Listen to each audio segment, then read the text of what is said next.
Sva Boris in Saša in sva na ljubljanski tržnici. Greva na lov za ekomojstrom. Iščeva tiste, ki so on the go in razmišljajo trajnostno. Z mladimi se bova pogovarjala o čim boljšem izkoristku sestavin, lokalnih in eko. Hudo, ker trajno je bajno. Mladina, kdo bi se z nama igral ekomojstrovalnice? Počakaj!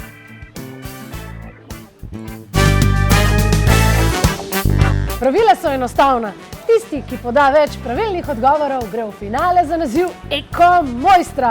Današnje vprašanje pa se glasi, kako čim bolj zmanjšati količino odpadkov pri kuhanju z lokalnimi ekološkimi sestavinami. Do naju sta prva pritekla Andrej in Neža. Andrej, mi lahko poveš, recimo tvoje predloge, kako bi zmanjšal količino odpadkov, kadar kuhaš z lokalnimi ekološkimi sestavinami?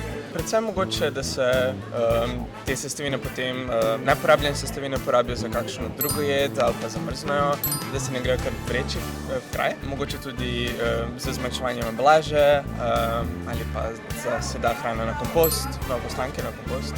Lahko pa tudi z manjšimi. Neža, kako lahko zmanjšamo količino odpadkov pri kuhanju z lokalnimi ekološkimi sestavinami?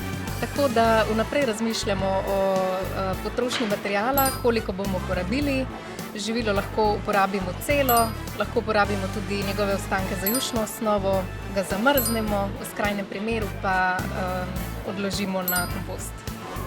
Glasovi so prešteti in zmaga gre Neži! Neža gre v finale za naziv ekomojstrica.